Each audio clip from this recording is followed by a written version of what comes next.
hoy día lo que yo quería era hacer un recordatorio, ¿ya? De dos cosas, ¿ya? Y esto porque el lenguaje del curso, vamos a tener que hablar de esto durante todo el curso, ¿ya? Vamos a hablar de ecuaciones de estado y de propiedades residuales.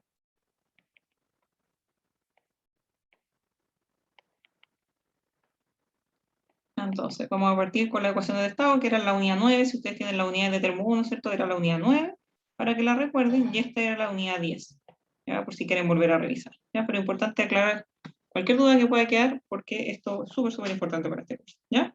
Entonces, ¿qué eran las ecuaciones de estado? ¿Ya? Las ecuaciones de estado son las que nos permiten calcular las propiedades volumétricas de los fluidos, ¿ya? Entonces, aquí está enfocado, las EOS, ¿cierto? Están enfocadas a las propiedades volumétricas, ¿ya? Aquí estamos hablando que van a ser funciones de temperatura, presión, volumen principalmente, ¿ya? Nosotros sabemos que la más conocida es la de pavo ratón, ¿ya? La de gas ideal, la más conocida, ¿cierto? La de gas ideal, pero esta tiene un límite para gases con presiones menor o igual a 5 bar, entonces la verdad que nos limita, y para los sistemas que vamos a ver en este curso nos va a limitar aún más, ¿ya?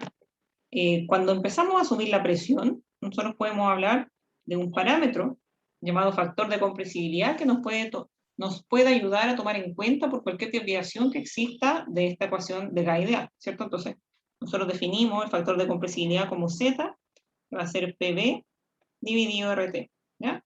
Por lo tanto, cuando sea 1 es porque yo tengo un gas ideal, ¿ya? Y cuando sea distinto a 1 es porque tengo un gas real, ¿ya? Entonces el Z, como se acuerdan, ¿cierto? El factor de compresibilidad, básicamente va a poder permitirnos, digámoslo así, corregir la ecuación de gas ideal para calcular las propiedades volumétricas de gases reales, ¿ya? Ese es el rol del Z, ¿ya? Entonces nosotros, en general, las ecuaciones de estado, las propiedades residuales, ¿cierto? Invertíamos harto tiempo eh, en poder calcular este factor de compresibilidad, básicamente ahí para relacionarlo con el volumen. Estas dos propiedades, la verdad que son las que más cambian cuando empieza a subir la presión en el caso de los gases, ¿ya? Entonces, por eso es importante cuantificarlas. A veces uno las puede cuantificar a través del Z o a través del volumen, ¿ya? Pero esas dos son las que más cambian, ¿ya? Entonces, para eso nosotros en Termo 1 vimos distintas formas de poder cuantificar el factor de compresibilidad, ¿ya? Entonces, a ver, esto le llamamos 1, ahora vamos a llamar A. La primera fue cuando nosotros hablamos del principio de los estados correspondientes. ¿Alguien se acuerda qué decía el principio de los estados correspondientes?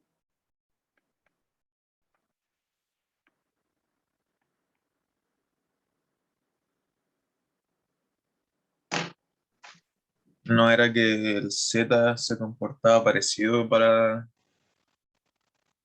distintos fluidos? ¿Pero en qué condiciones?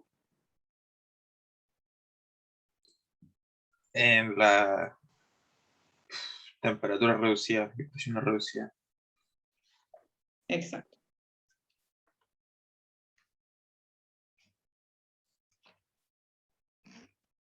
Entonces, el principio de los estados correspondientes dice que todos los fluidos, cuando se les compara a la misma temperatura y presión reducida, todos los fluidos, cuando se comparan a temperatura y presión reducida, sus propiedades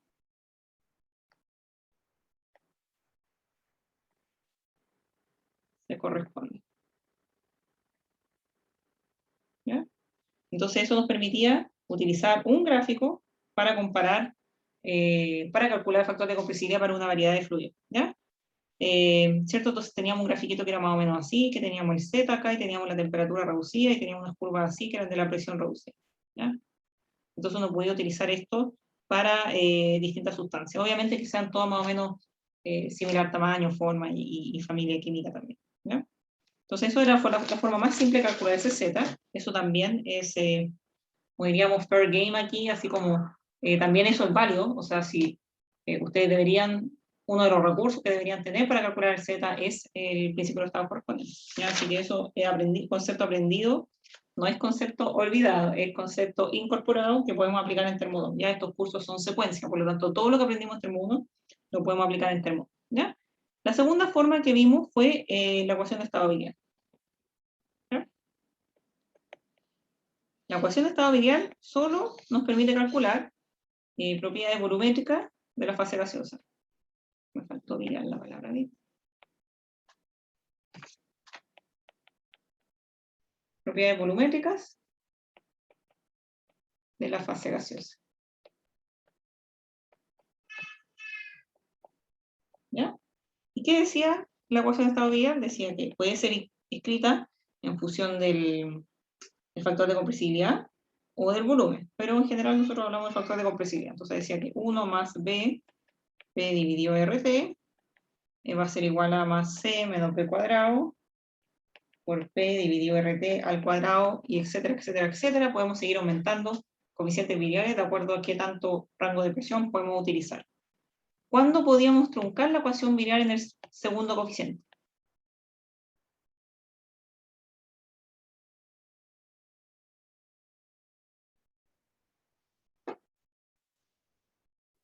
Hasta una presión menor a 15 bar. Exacto. ¿Cuándo podíamos truncar la ecuación virial en el tercer coeficiente? Hasta una presión menor de 50 bar. Súper bien, muchas gracias. ¿Ya? Y vimos varias relaciones para calcular el B y el C, que no voy a ir en detalle porque son solo ecuaciones, ¿ya? Y estábamos hablando generalmente, utilizábamos Van Ness y Abbott, ¿cierto?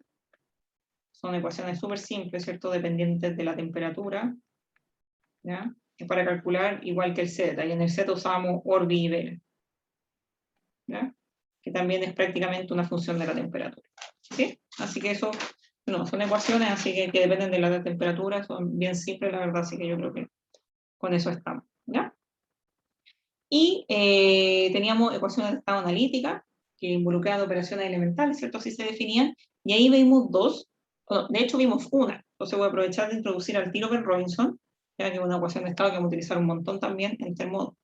¿Ya? Entonces tenemos ecuaciones de estado analítica, que la primera, una que vamos a utilizar harto también es Van der Waals. ¿Ya? Y nosotros habíamos visto, ¿cierto?, que Van der Waals incorporaba dos constantes, ¿cierto?, que estábamos hablando del parámetro energético Van der Waals, que era la A, y el volumen propio, o el covolumen, que eran varios libros, ¿cierto? Y bien interesante porque el volumen propio, por ejemplo, está básicamente, considera la nube electrónica que poseen los compuestos, o sea, los átomos, ¿cierto? Porque cuando uno habla de un átomo, por ejemplo, del agua, el agua, ¿cierto? Nosotros tenemos H2O, ¿ya? Y el radio de esa molécula, de cada uno de estos elementos, es más que el radio atómico del oxígeno y del hidrógeno, ¿ya? Ya que nosotros sabemos, de acuerdo al modelo atómico de Bohr, ¿cierto?, que esto tiene núcleo, tiene electrones, ¿ya? Ustedes saben también por física que cuando uno acerca dos cargas similares, estas se repelen, cuando acercan cargas contrarias se atraen, ¿ya? Entonces, el volumen propio está muy asociado a lo que son las fuerzas atractivas, las fuerzas repulsivas y atractivas dadas por estas nubes electrónicas que tienen estos átomos, ¿ya? Entonces, es más que el radio atómico, ¿ya? Entonces, lo podemos definir, ¿cierto?, para recordar, está asociado con la nube electrónica de cada átomo, ¿ya?, y con fuerzas repulsivas y atractivas. Entonces, las fuerzas de Van der Waals son súper importantes de cuantificar, sobre todo cuando uno hace modelamiento, porque existe, ¿cierto? O sea, nosotros no podemos obviar que una molécula que está conformada por átomos tiene nube electrónica. Esa nube electrónica, de acuerdo a qué tan cerca o lejos estén de ella, de cada una de ellas, van a interactuar o se van a repeler, ¿ya? Súper, súper importante. Y el parámetro de A también, ustedes si trabajan si trabajan por ejemplo, lo que hago yo, que hacemos simulación de materiales con moléculas, de modificación de materiales, nanotecnología, la verdad que ahí, por ejemplo, las fuerzas de Van der Waals juegan un rol súper importante. Las fuerzas de Van der Waals se definen como fuerzas atractivas de largo alcance. ¿Ya? Alcance. ¿Ya? Y se pueden ver. Por ejemplo, si uno tiene una superficie, ¿ya?, y uno la absorbe con una molécula, en este caso pueden ser self-assembled monolayers, que son unas cabezas que tienen, qué sé yo, por ejemplo, un grupo tiol, ¿ya?, y tienen unas cadenas carbonadas, estos son grupos CH, ¿ya? Estas moléculas, cuando alcanzan una densidad mínima en la superficie, empiezan a interactuar entre ellas a través de sus cadenas, ¿ya? Empiezan a formar, no son puentes de hidrógeno, porque no son grupos, el puente de hidrógeno, un 1H, ¿ya? Esa es su definición del hilo, ¿ya? Pero estas moléculas, cuando alcanzan una densidad mínima, empiezan a interactuar entre ellas a través de fuerzas débiles de Van der Waals, son fuerzas atractivas.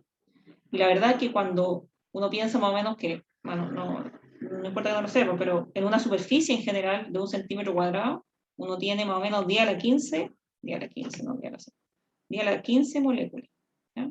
Más o menos, como un número, ¿ya? 1 centímetro cuadrado. Entonces, cuando uno tiene 10 a la 15 moléculas absorbidas en una superficie, uno está hablando de 10 a la 15 interacciones, ¿ya?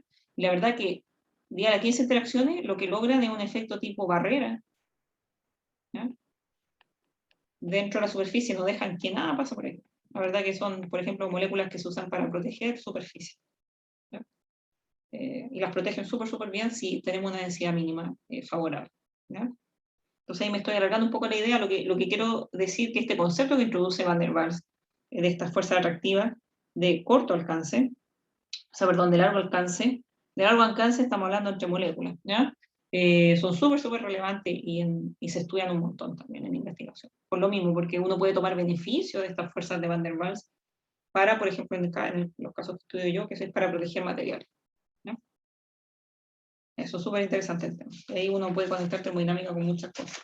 ¿Qué nos dice la ecuación de Van der Waals? Tiene una forma análoga a pavo-ratón, ¿cierto? La ecuación de gases ideales, pero obviamente está corregida, ¿ya? Porque considera, por ejemplo, que la presión real del sistema no va a ser la presión total, sino que va a estar corregida por el parámetro energético, ya que, por ejemplo, estas fuerzas de largo alcance podrían hacer que la molécula esté más pegadita de las que uno imaginara que están, ¿ya? Por estas fuerzas atractivas. Y también que el volumen total hay que restar el volumen propio de las moléculas para saber cuánto hay disponible, ¿ya? Y igual es R. ¿Sí? El A y el B, obviamente, por su definición, van a depender de un compuesto, ¿ya? Y la verdad que eso nosotros lo podemos considerar como conocido. Uno googlea ciertos parámetros de Van der Waals, de qué sé yo, del agua, y le van a hacer. Así que la verdad, también podemos considerar eso conocido, ¿ya?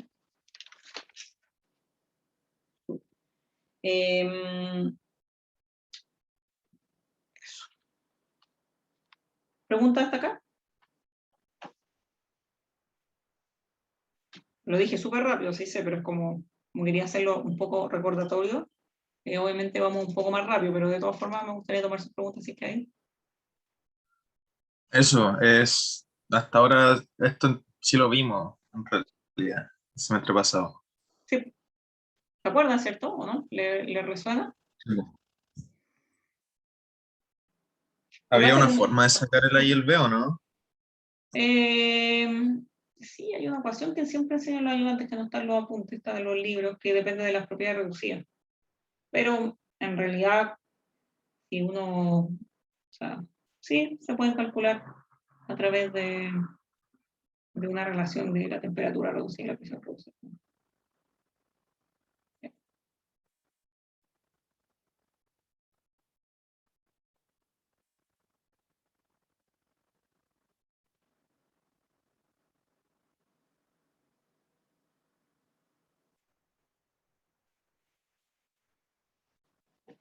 ¿Tienen alguna otra pregunta?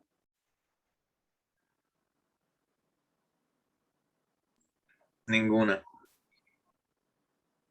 Ya, súper. Sí, está tratando de buscar la formulita. Tenerla por aquí. Nunca me acuerdo de esa la temperatura reducida. Lo que pasa es que casi todos los fluidos que nosotros ocupamos están en la unidad, como pueden hacer la prueba con los apuntes, están en la unidad 9 y ahí hay una tabla con un montón de constantes de Van der Waals para casi todos los fluidos que utilizamos. Entonces, en general las pueden sacar de ahí. Yo siempre le digo a los alumnos que si pueden usar los apuntes para la prueba, estamos ok.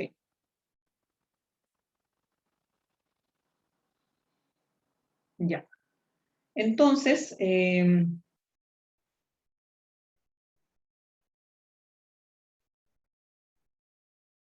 le iba a decir ahora? Entonces, en resumen, ¿qué es lo que tenemos? Tenemos el recordatorio, ¿cierto? Ecuaciones de estado, la que vimos en termo 1, ¿cuáles son?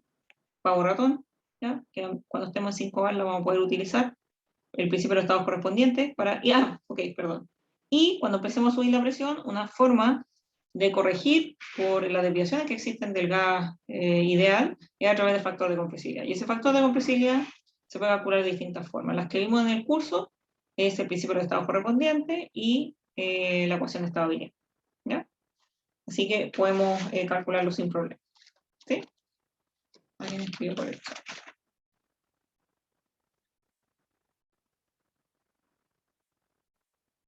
No, no se puede buscar, no se puede usar en internet en el certamen, por Lisa.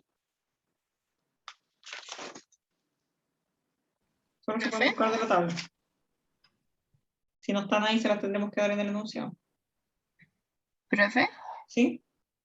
me surgió una duda. Sé que algo apresurado, pero si tuviéramos pruebas presenciales, ¿los apuntes igual se pueden usar? ¿O No. en ese caso no? No. Ah, ya. Para Gracias. presenciales, un formulario, una página por los dos lados. Una página por primer, o sea, una plana por primer certamen y para el segundo certamen pueden agregar la plana.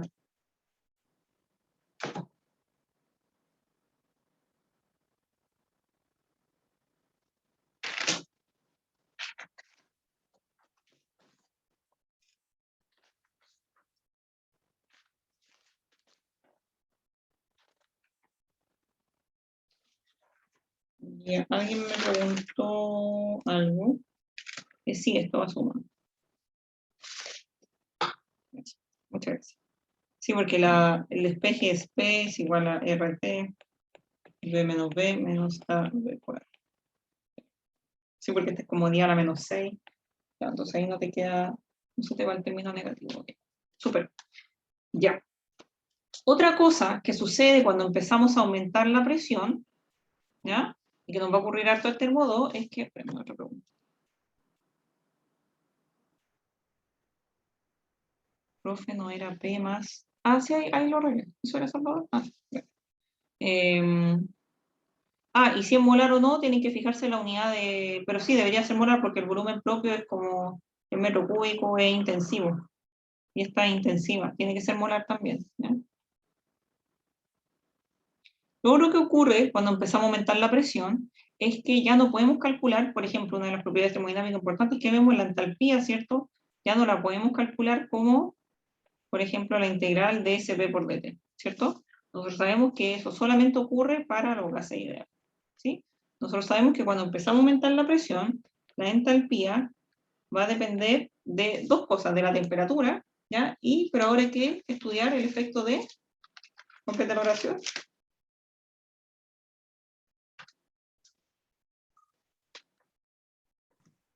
Presión. de la presión, ¿cierto? La entalpía depende de la temperatura y la presión. Cuando estamos a presiones bajas, podemos obviamente limitar el efecto de la presión, porque estamos en presiones bajas, 5 bar. ¿Ya? Pero a medida que empecemos a aumentar la presión, ya no vamos a poder, básicamente, obviar este término, ¿cierto? Porque si yo quiero estudiar el cambio de la entalpía con las funciones que dependen de ella, ¿cierto? Uno toma la derivada, entonces me queda dH, y después me va a quedar dH en dt, AP constante en dt, ¿ya? Más dH en dp, AT constante en dp. ¿Ya? Y este término es el CP, ¿cierto? Pero este término no lo podemos, bueno, no es el CP de partida, ¿cierto? No lo podemos relacionar directamente a alguna función, ¿cierto? Hay que trabajarlo un poco más. Y de nuevo, cuando el delta P tiende a 0, y de eso se trata un poco, podemos despreciar este término, ¿ya? Pero ese término va a ser importante a medida que empecemos a subir sobre 5 bar, ¿sí? Ok. Entonces, ¿qué es lo que podemos nosotros hacer? Es que cuando nosotros tenemos un delta H, ¿ya? Que va desde un rango, qué sé yo, desde dos presiones, ¿cierto? Va de P1 a P2, ¿ya? Y este delta P es grande, ¿ya? Nosotros probablemente nos vamos a salir del límite de la idealidad, ¿ya? Entonces, ¿qué vamos a tener que hacer? Vamos a utilizar otras herramientas para tomar en cuenta qué es lo que le ocurre a este término de H en dp, a T constante, ¿sí? Entonces, hay distintas formas de hacer esto. Quizás si ustedes van a distintos libros van a salir distintas estrategias, ¿ya? Pero la forma más, digámoslo así, más fácil de nosotros entender es considerar trayectorias hipotéticas que nos ayuden a evaluar el rango de presión y temperatura de interés, calculando cosas que nosotros ya conocemos, ¿sí? Entonces, lo que nosotros podemos hacer es que vamos a crear una trayectoria hipotética que me va a permitir calcular estos cambios. ¿Ya? Entonces, consideremos un proceso, ¿cierto?, que iba de T1 a P1 a T2, P2, ¿ya? Y esto es mayor a 5 horas, ¿ya? Donde este término toma relevancia, ¿sí? ¿Qué es lo que hacemos nosotros, ¿cierto? Es que tomamos, básicamente tomamos esta trayectoria y la llevamos a GA ideal, ¿cierto? Entonces yo digo, ok, el T1, P1 lo vamos a cambiar a condiciones de GA ideal, y en las condiciones de GA ideal voy a hacer el cambio de sus propiedades. Y después lo devuelvo a sus condiciones de salida reales. Entonces, en vez de calcular este delta H, ¿ya?, que es, digámoslo así, T2, P2, T2, P2, menos T1, P1, ¿ya? Voy a calcular todos estos pasos distintos, ¿cierto? Voy a calcular este aquí y este aquí. Los voy a sumar todos. Y ahí voy a calcular el delta H, ¿ya? ¿Puedo hacerlo? Puedo hacerlo. ¿Por qué? Porque el punto de entrada es este de aquí y el punto de salida es este de aquí, y para los dos casos es el mismo, ¿cierto? Entonces, la entalpía es una función de estado, por lo tanto, que yo me vaya de 1 a 2 por este camino tiene que dar lo mismo que si yo me doy toda esta vuelta larga, ¿ya? Y de ahí nacen las propiedades residuales, por eso estaba tratando de recordarlo un poco, que era esto. Ya las propiedades residuales se basan en que yo voy a crear una trayectoria hipotética donde voy a realizar el cambio de las propiedades de mi gas en el régimen de gas ideal. Entonces hago cambio T1 a P1 a T2 y P2 en el régimen de gas ideal, ¿ya? ¿Por qué? Porque eso lo sé hacer. ¿Cuánto vale el delta H gas ideal? Ya lo habíamos escrito aquí, ¿ya? Entonces ahí, en ese cambio de propiedades, me olvido de la dependencia que existe con la presión, ¿ya? Y a estas nuevas propiedades que están acá, las llamo propiedades residuales, ¿cierto? Entonces, se define la propiedad residual, bueno, intensiva o extensiva, ¿ya? Se define la propiedad residual como la propiedad real, ¿ya? Real, a T1 y P1, menos la propiedad del gas ideal a las mismas condiciones de T1 y P1, ¿ya? O sea, acá tenemos una propiedad residual, llamémosle 1, y aquí tenemos una propiedad residual, llamémosle 2, ¿ya? Entonces, el delta H para un gas real, en vez de ser Cp por delta T, va a tener que considerar varias cosas. ¿Cómo nos quedaría? A ver si se acuerda.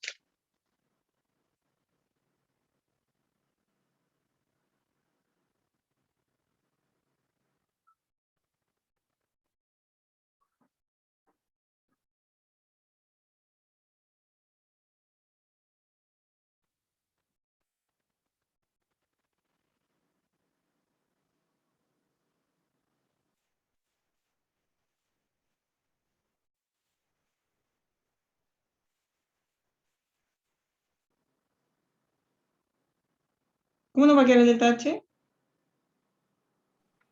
¿Se escucha? ¿Sí? Si no mal recuerdo, era el estado 2 en real, de gas real, más el delta de gas ideal, menos el H real del estado 1. Muy bien, muchas gracias.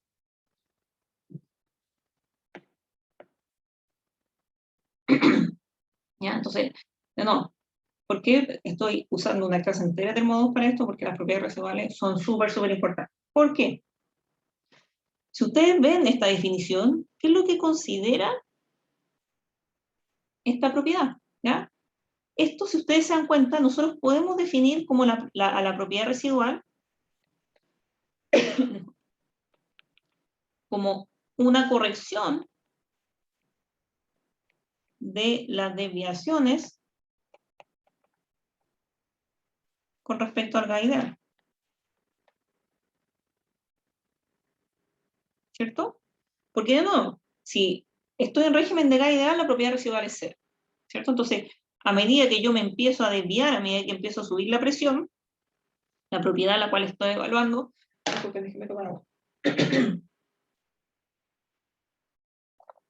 la propiedad a la cual estoy evaluando va a empezar a cambiar. ¿ya? Porque hay muchas cosas que se simplifican cuando yo estoy a presión en baja, ¿ya? Entonces es súper importante que nosotros veamos la propiedad residual como una corrección de las desviaciones con respecto al gas ideal, ¿ya? Y esa es la lectura que hay que tener, ¿sí? ¿Por qué? Porque, por ejemplo, la unidad 2, y por eso quería ver justo esto antes de ver la unidad 2, habla del coeficiente de fugacidad, ya quizás lo han escuchado en algún grado, pero el coeficiente de fugacidad se relaciona con la propiedad residual porque los dos representan correcciones con respecto a lo gas ideal. Vamos a ver si lo incorporamos hoy día en la clase. ¿Ya? ¿Qué es lo que quiero decir? Que este concepto generalizado de la propiedad residual, que representa una corrección de las desviaciones con respecto al gas ideal, es súper importante para poder cuantificar estas desviaciones, ¿ya?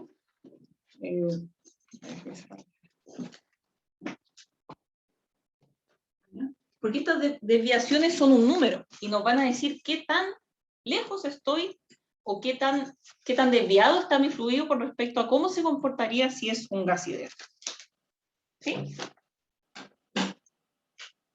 ¿Y cómo calculamos las propiedades residuales? ¿Ya? ¿Cómo las calculamos? ¿Se acuerdan? Vimos, yo diría, a ver, estoy recordando aquí, creo que vimos una forma más importante de calcular la propiedad residual.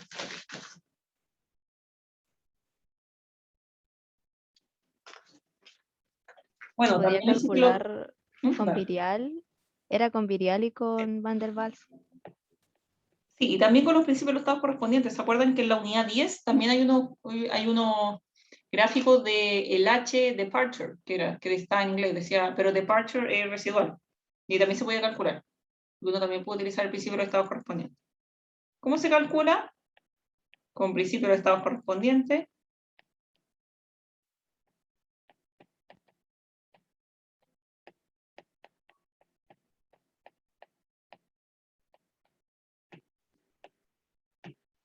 Ecuación virial.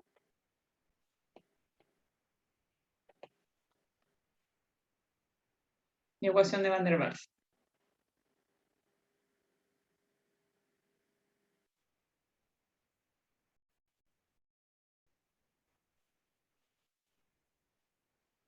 ¿Sí? Y bueno, son las mismas que vimos anteriormente, ¿cierto? Y eso también nosotros practicamos un poco de eso, ¿ya? Pero la verdad que quiero insistir harto con esto porque es súper, súper relevante para este curso, ¿sí? Okay. Y eso era más que nada lo que yo quería recordar de Termo 1. Es súper importante que estos conocimientos estén adquiridos para poder entender todo lo que viene en Termo 1. Entonces me gustaría saber si hay alguna duda.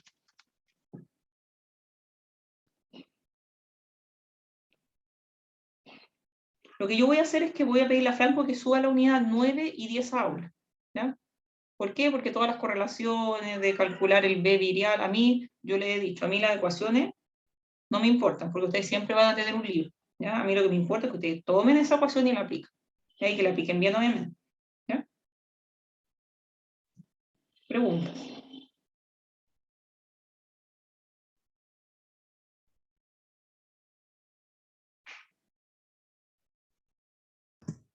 Por ahora ninguna, profe. Ya, súper. Entonces, ya vamos a alcanzar a ver un poquito al menos para introducir la unidad 2. Entonces, la unidad 2, me puse el número, la unidad 2 es cálculo de fugacidad y representación del equilibrio para compuestos puros.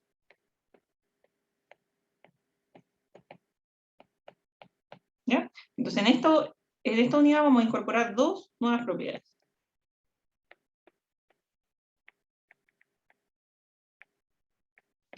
La fugacidad y el coeficiente de fugacidad. Seguro no he escuchado hablar de esto en algún grado. Y la fugacidad es la F y el coeficiente de fugacidad del phi. ¿Ya? Ok, hablemos un poquito de eso. Lo primero que ya también les dije en la unidad 2, o sea, en la unidad 1, perdón, nosotros para representar el equilibrio vamos a utilizar la energía libre de Gibbs, ya porque la energía libre de Gibbs nos da un parámetro, nos da los criterios de equilibrio súper bien definidos a través del primer y segundo principio. ¿Ya? ¿Se acuerdan lo que vimos en la unidad 1? Entonces, en general, para representar el equilibrio, nosotros vamos a utilizar la energía libre de Gibbs, ¿ya? Porque, insisto, nosotros ya sabemos cómo se comporta, ¿ya? Recuerden, ¿cuáles eran los criterios de equilibrio para la energía libre de Gibbs?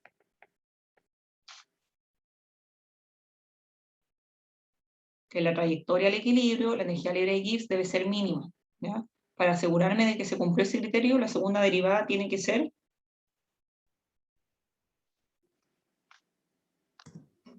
Positiva. exacto. También tenemos que saber que la primera derivada tiene que ser igual a 0. Entonces, nosotros sabemos, de acuerdo a lo que vimos en la unidad 1, cómo se debe comportar la energía libre de Gibbs en su trayectoria al equilibrio y en el punto de equilibrio, ¿sí? Entonces, nosotros vamos a utilizar harto el G, ¿ya? Nosotros sabemos también, ya a través de las relaciones fundamentales de la termodinámica, que la G puede tener dependencia de distintas cosas, ¿ya? Pero nosotros podemos estudiar, por ejemplo, la dependencia de la G con la temperatura y la presión, ¿ya? Y algo que nosotros vimos es que el de G, y lo podemos escribir como intensivo o extensivo, en este caso va a depender de B en dP menos S en dt. Y aquí no sé por qué le puse un lower. ¿Sí? Nosotros podemos generar esta ecuación para un sistema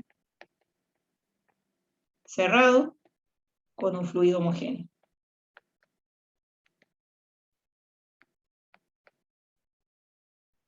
¿Sí? Recuerden que así la calculábamos cuando era ideal también. ¿Ya? Si nosotros evaluamos este sistema a temperatura constante, el término de T se me va a hacer 0. ¿Ya? Entonces me va a quedar, voy a pasar a la otra hoja, me va a quedar que el de G es igual a B de P. ¿Ya? Entonces si yo digo, ok, si estoy en presiones menor o iguales a 5 bar, el B lo puedo escribir como RT dividido P. ¿Ya? Y entonces el DG, en régimen de Gas ideal, me va a quedar RT como la derivada del logaritmo de P. ¿Ya? Pero esto es un gas ideal. Esto es una presión menor o igual a 5 bar. Por lo tanto, el análisis del G está súper limitado a qué rango de presión yo me encuentro. ¿Cierto? Porque yo para hacer este switch aquí, tengo que estar en presiones menor o iguales a 5 bar. Sin embargo, cuando yo analizo el equilibrio, nada me garantiza que yo voy a estar en ese régimen de presión, ¿ya? Por lo tanto, si yo quiero utilizar la energía libre de Gibbs para representar el equilibrio, debo generar una expresión de la energía libre de Gibbs que me pueda servir para cualquier rango de presión, no solo esto, ¿ya? ¿Ya? ¿Se entiende quizá el problema? Entonces, ¿qué va a pasar cuando yo aumento la presión? ¿Qué pasa cuando la presión es mayor a 5 bar? Bueno, yo podría, y eso se hace harto en la termodinámica, que en general yo tomo lo que yo ya sé y conozco bien, y lo modifico para tomar en cuenta algún cambio que pueda estar sufriendo esa propiedad. Entonces, le digo que cuando sube la presión, yo podría generar una expresión similar, ¿ya? Ok, pero debo conocer que esta presión no puede ser la misma que esa presión, ¿cierto? Porque o si no sería gas ideal. Entonces yo voy a hablar de una presión asterisco, ¿ya? Y esta presión asterisco la voy a definir como una presión modificada. ¿Ya? Que va a representar, digámoslo así, va a representar la presión hipotética que va a tener el fluido dentro de este recipiente cerrado que yo estoy simplificando. ¿Ya? Entonces vamos a considerar esta presión modificada. ¿Ya? ¿Qué representa esta presión modificada? Esta presión modificada representa los cambios que debe tener la presión real para que se cumpla esta igualdad.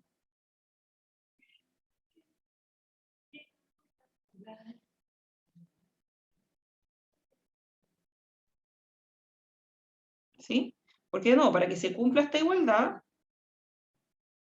y yo la escribo así, estoy hablando de régimen de gas ideal. Pero si yo ahora modifico esta presión, voy a tener que tener un valor distinto de presión para que de nuevo se siga cumpliendo esta igualdad. Yo quiero utilizar la misma ecuación. ¿Sí? Entonces, ¿cómo yo puedo representar esta presión modificada? Esta presión modificada va a ser una corrección de la presión real del sistema por una corrección, ¿ya? Y en este caso esa corrección va a ser el coeficiente de fugacidad. Entonces nosotros vamos a incorporar un factor de corrección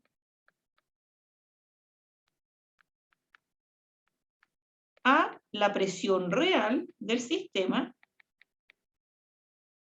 para poder tomar esta presión e inyectarla aquí y que se siga cumpliendo la igualdad. Se debe incluir el factor de corrección para verificar la igualdad en la definición de la energía libre de Gibbs. ¿Sí? ¿Y cuál es esa corrección? El coeficiente de fugacidad, que es este phi.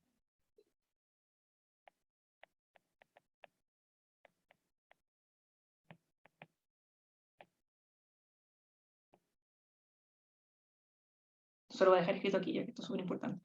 Se debe incluir, como yo quiero usar la misma ecuación de la energía libre de Gibbs que generé para gas ideal, ¿cierto? Que es esta de aquí.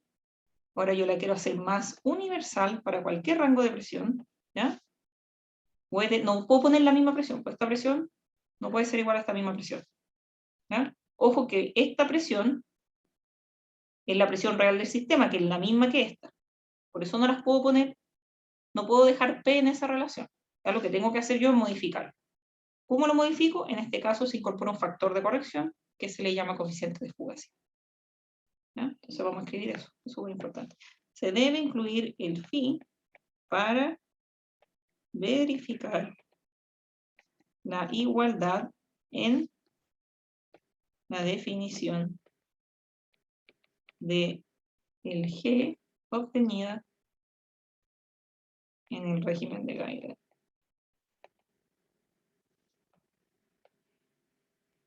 Entonces, insisto, matemáticamente no puede ser P aquí, no puede ser, ¿ya? Porque el P está aquí, ¿cierto? El P real va en la definición de Geiger. Por eso no puedo poner el mismo P, si no, no se cumpliría la definición. Yo lo quiero hacer transversal para cualquier igualdad.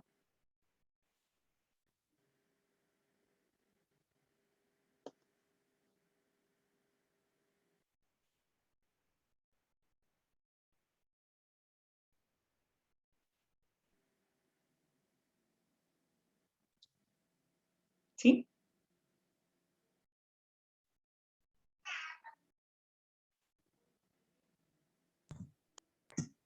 Sí. Buenísimo, ya. Ok, bueno, ¿qué es esta presión corregida? Esta presión corregida es la fugacidad.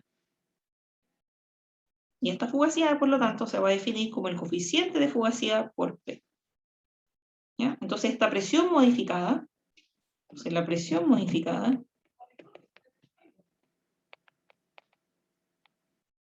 es igual a la fugacidad. Por lo tanto, para que la definición de la energía libre de Gibbs sea válida para cualquier rango de presión, yo escribo ahora la energía libre de Gibbs es igual a RT de logaritmo de phi. Esto es válido para cualquier presión.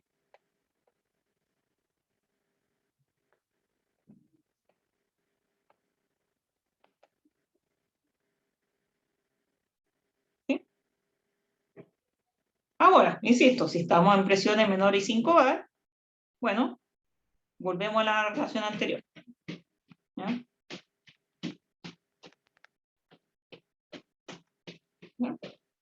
¿Por qué le pongo I? Vamos a empezar a hablar un poquito de eso, ¿ya? Pero después cuando... Lo que pasa es que esto es para compuesto puro, entonces el compuesto puro I, ¿ya? Después cuando empecemos a hablar, pasemos a sistema binario, va a tener más sentido el I, ¿ya? Pero así es como salen escritas, entonces se habla de un componente I.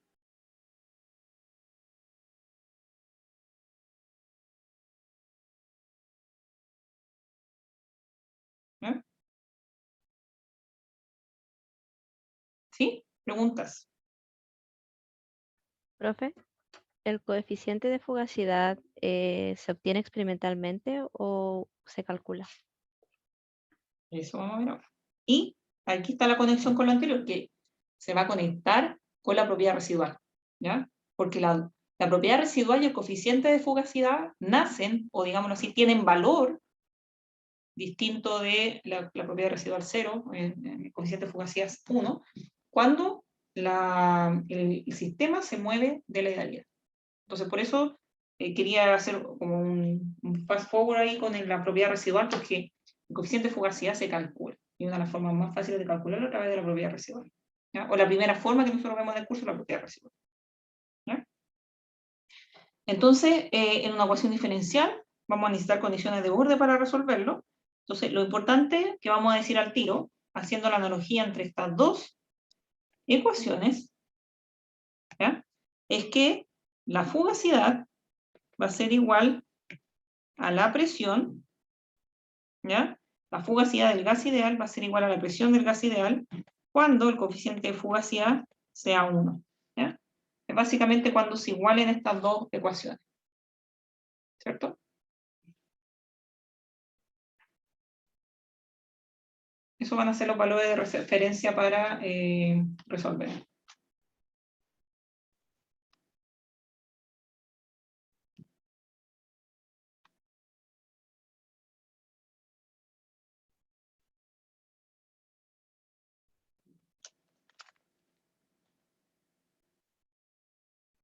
O digámoslo así, otra forma de escribirlo es que el límite de la presión cuando tiende a 0 de phi sobre P es igual al coeficiente de fugacidad y eso es igual a 1.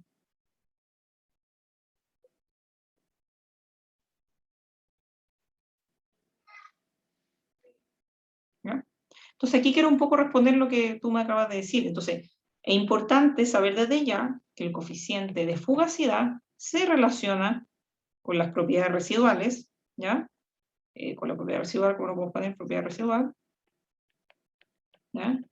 Porque los dos términos representan correcciones del comportamiento ideal.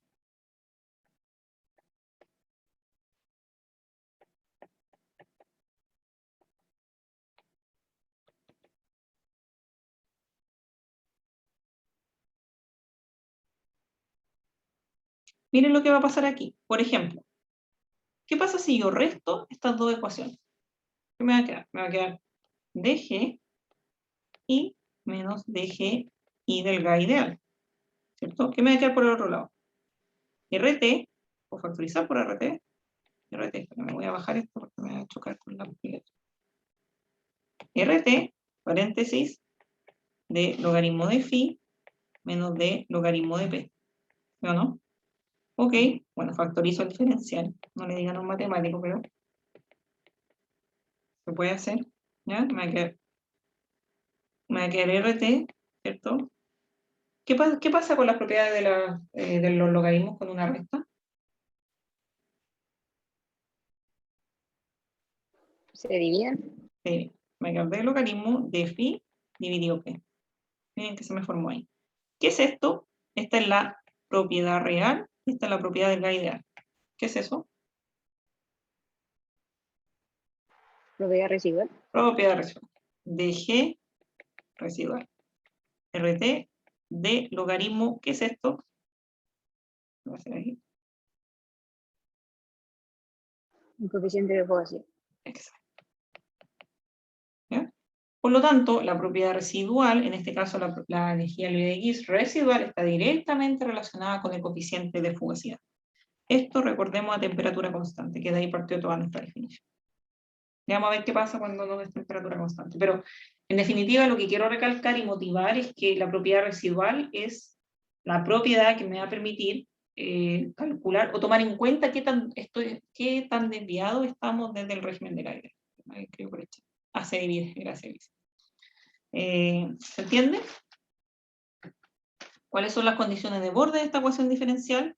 Es que nosotros vamos a saber que la propiedad residual va a ser igual a 0 cuando estamos en gas ideal, y eso quiere decir que el coeficiente de fugacidad del gas ideal va a ser igual a 1. Esa es la condición de borde. No podemos leer que el coeficiente de fugacidad va a ser igual a 1 cuando la propiedad residual sea igual a 0, y eso implica que estamos en el régimen de gas ideal.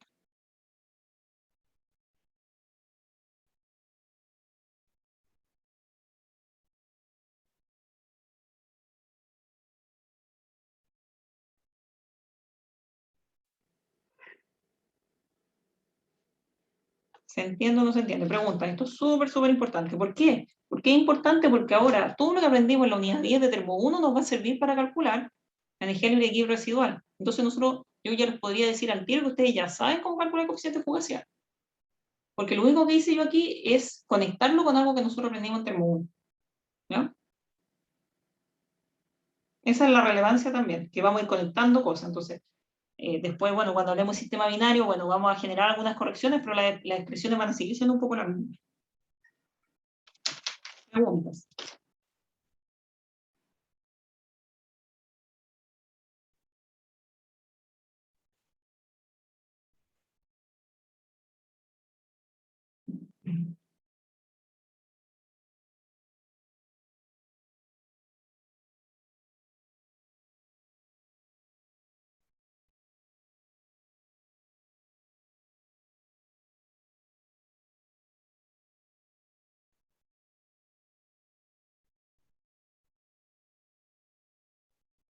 Miren la otra analogía importante que podemos obtener con esta expresión que obtuvimos. ¿Cuáles eran los equilibrios? ¿Cuáles eran los criterios de equilibrio que vimos para compuestos puros en la unidad 1? En equilibrio, ¿qué se debe cumplir? Lo ayudo con la primera, que la temperatura del vapor es igual a la temperatura del líquido. ¿Qué más?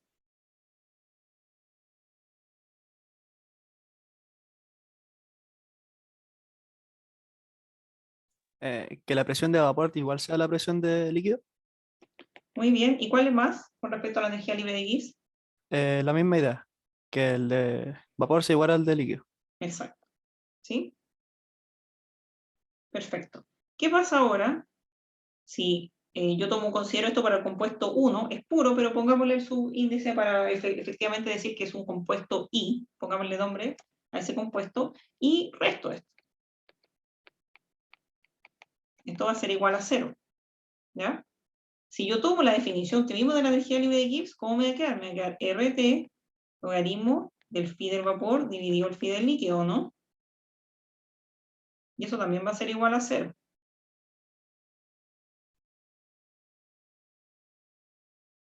Estoy solamente haciendo esta definición, aquí. Un poquito más arriba está acá. Entonces, estoy solamente poniéndole un subíndice, un superíndice, llamémoslo así, que ahora es vapor, entonces el vapor. Después le pongo líquido y le pongo líquido. ¿Ya? Entonces, me va a quedar esto, ¿no? ¿Están de acuerdo conmigo o no? Sí, profe. Ya, eso va a ser igual a 0. ¿Qué se desprende de aquí? Súper interesante. Se desprende que un criterio de equilibrio, el criterio de equilibrio, digámoslo así, muta desde la energía libre de Gibbs a la fugacidad. Que yo también puedo decir que en equilibrio la fugacidad del vapor tiene que ser igual a la fugacidad del líquido.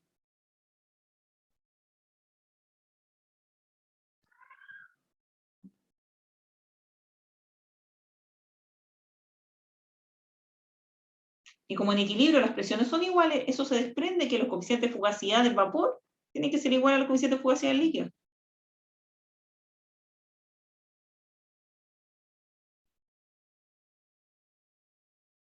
¿Están de acuerdo o no están de acuerdo? Tiene lógica. Tiene lógica, ¿cierto? Ok.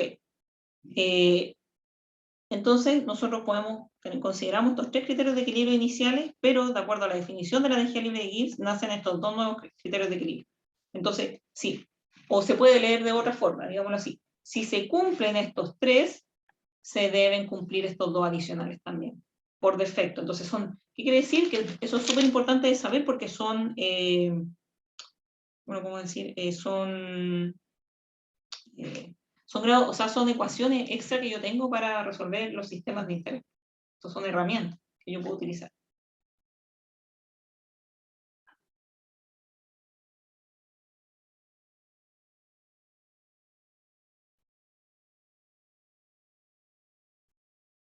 Súper bien. Ya.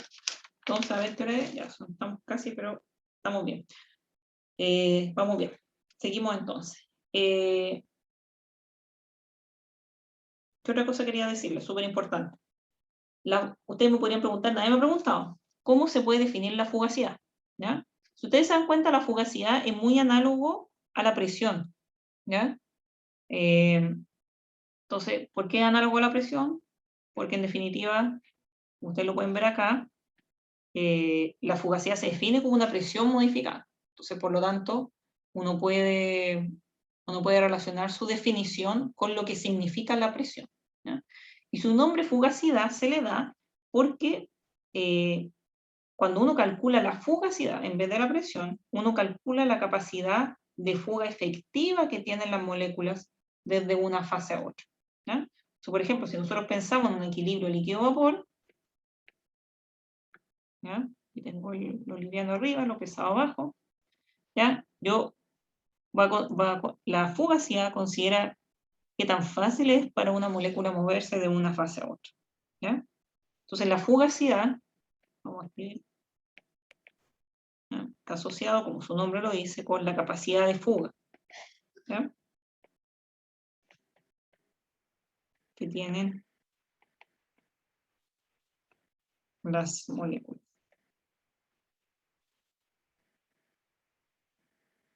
Desde una fase a otra. Y eso es súper importante con la transferencia de materia que existe, ¿ya? Recuerden que este puede ser un sistema cerrado, pero también vimos que cada fase es un sistema abierto en forma independiente.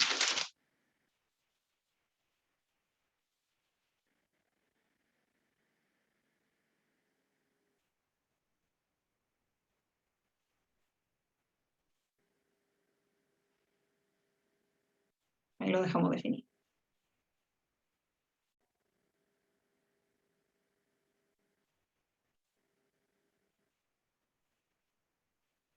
Súper. Profe, ¿Sí? entonces, cuando estamos en equilibrio, ¿Sí? se podría decir que la fugacidad es como una presión de saturación que está corregida. Claro, exacto. Sí, porque si estamos en equilibrio estamos hablando del punto de saturación, ¿cierto?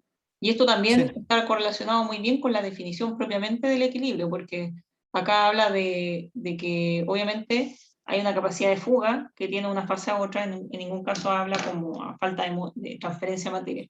Va a existir una transferencia de materia, pero en el equilibrio tienen que igualarse desde una fase a otra. Estoy de acuerdo, me gusta esa definición, sí. Está muy relacionado con la presión de saturación. De hecho, la presión de saturación así la definíamos, ¿se acuerdan? Un compuesto, cuando nosotros analizamos la presión de saturación, nosotros sabemos también que a mayor presión de saturación, no quiere decir que es algo malo, de hecho, mayor presión de saturación está asociado con mayor capacidad de ese compuesto para salir a la fase gaseosa. Entonces está muy relacionado con esos conceptos. Profe, ¿esto sirve solo para fluidos puros? Elizabeth, quiero decirte que sí. Sin embargo, cuando nosotros veamos mezclas, lo único que hay que hacer es que vamos a utilizar las mismas relaciones, ¿ya? Pero después vamos a utilizar, vamos a hacer esto. Espero que esto no lo enrede, pero lo que vamos a hacer es que en vez de hablar de la fugacidad, yo voy a hablar de la fugacidad parcial molar, que tiene una rayita arriba. Entonces después lo que yo hago es que voy a calcular el valor efectivo de esa propiedad en mezcla, pero las relaciones son las mismas. Entonces por eso es súper importante. Por eso estoy tratando de explicar esto lo más claro posible y paso a paso, ¿ya?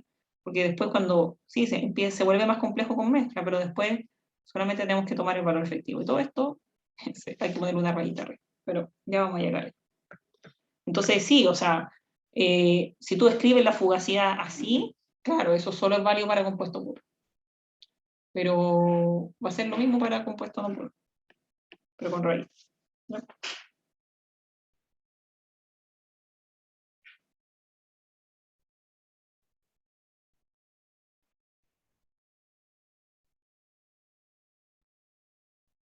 Súper. Y lo último que me gustaría decir hoy, para cerrar, es que nosotros vemos ya esta relación directa entre la fugacidad y la propiedad residual. Entonces entran todas las herramientas que nosotros vimos en termo 1 para la propiedad residual. Ya, de nada. Sin embargo, nosotros por la definición de la propiedad residual también podemos mezclar el coeficiente de fugacidad con las propiedades volumétricas. ¿Qué quiere decir eso? Digámoslo del principio.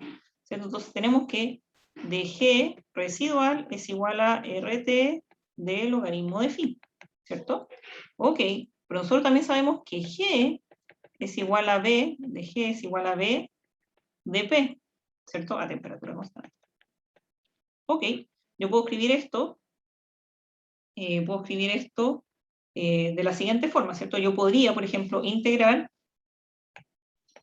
voy a mover esto para el lado, yo podría integrar desde una presión, de una presión que tienda a 0 hasta una presión P. ¿Sí? Ok, ¿cómo me va a quedar eso? Me va a quedar de G a una presión P, ¿cierto? TP menos, no puedo poner el diferencial aquí porque estoy haciendo la derivada, lo mismo acá, me queda G a T y P que tiende a 0. Y eso va a ser igual a VI en dP que tiende a 0 hasta P. ¿Sí? Ok, ¿cómo me va a quedar eso? Me va a quedar, si yo considero P tiende a 0, yo podría decir que este G es el G del gas ideal, ¿o no? Y este G es el G de gas real. Por lo tanto, esto mismo se puede escribir como dG residual. Y el lado derecho de la ecuación, ¿cómo me va a quedar? Me va a quedar como la integral de 0 a P, por ejemplo, de B menos el B del gas ideal, dividido en dP. Entonces acá tengo dG residual, las puedo igualar. Me salió rima, chicos, ¿no? Me salió RT de logaritmo de phi va a ser igual a la integral de 0 a P de BI menos B, pongámosle B residual nomás, si ya no sabemos las propiedades residuales. Esto es B residual nomás, ¿cierto? En dP. Recuerden que la propiedad residual aplica para cualquier propiedad termodinámica. ¿Ya? Ok, eso es fácil, ¿cierto? ¿Qué quiere decir aquí? Que yo puedo relacionar el coeficiente de fugacidad con las propiedades volumétricas. ¿Por qué? Porque obviamente el phi aquí me va a quedar como la exponencial, el phi me va a quedar como la exponencial de 1 sobre RT de 0 a P por el B residual en dP. Y ahí lo cierro y lo puedo relacionar con las propiedades volumétricas. Esto también lo sabemos hacer. Ustedes saben que este B residual, ¿cierto? Como lo vimos en termo 1, es igual a RT dividido P por Z menos 1, ¿no? Y el Z lo puedo calcular, ya vimos también. Principio de los estados correspondientes, ecuaciones de estado, ecuaciones viriales, ecuación Van der Waals, bueno, ecuaciones de estado las contempla, etcétera, etcétera. ¿Ya? Nosotros tenemos herramientas para eso. ¿Ya? Entonces, todo se puede conectar de alguna forma. ¿Sí? Entonces, ¿qué es lo que aprendimos en esta última parte? Es que tenemos que recordar que las propiedades residuales se van a relacionar con el coeficiente de corrección, ¿ya? Porque las dos representan correcciones de la fase del gas ideal, ¿ya? Pero también tenemos que recordar que la energía libre de Gibbs se relaciona con las propiedades volumétricas. Por lo tanto, el coeficiente de fugacidad también se debe relacionar con las propiedades volumétricas. ¿Cómo? De la forma que les acabo de mostrar, ¿ya? Entonces, esta es la relación más básica del coeficiente de fugacidad o las propiedades volumétricas. Nosotros tenemos formas, ya sabemos cómo calcular el B residual. ¿Ya? Solamente necesitamos el factor de compresibilidad. Preguntas.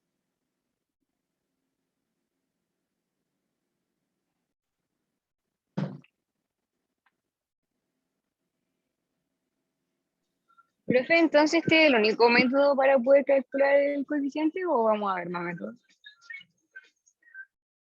En general, el coeficiente de fugacidad se calcula con propiedades residuales o ecuaciones de estado. Entonces, o tú lo calculas así, tú ocupas esta relación para calcularlo, a través de propiedades residuales, o lo ocupas con propiedades volumétricas. Obviamente ahí, y eso podemos hacer en la próxima clase, o sea, uno puede trabajar más esta expresión, porque tú puedes meter el Z aquí, puedes despejarlo más bonito y todo eso, pero en definitiva tú puedes calcularlo en forma general con propiedades residuales o ecuaciones de estado. Y todo eso son herramientas que nosotros ya traemos de termo 1, que eso era lo que yo quería enfatizar. Y por eso también hice ese mini resumen al principio, porque hay muchas cosas que nosotros ya sabemos, es cosa de reaplicarlas a lo que nosotros necesitamos. ¿Ya?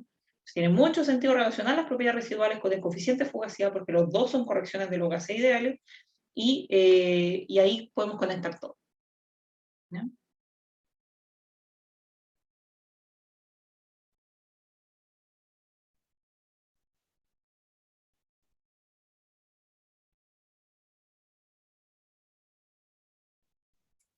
Profe, ¿Sí?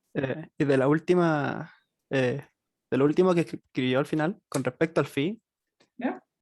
si yo lo multiplicara por la presión, entonces obtendría la fugacidad, ¿o no? Exacto. Ah, ya.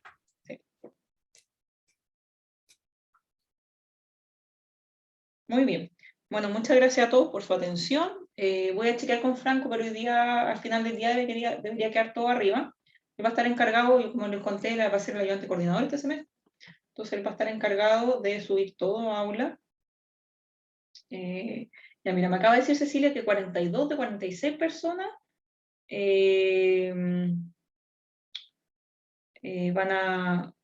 faltan ya, así que probablemente lo vamos a cerrar hoy día, chiquillos, porque la votación dice que mañana en el bloque 11-12 sería la primera ayudantía, entonces la idea sería, podría ocupar ese horario y hacer la ayudantía mañana.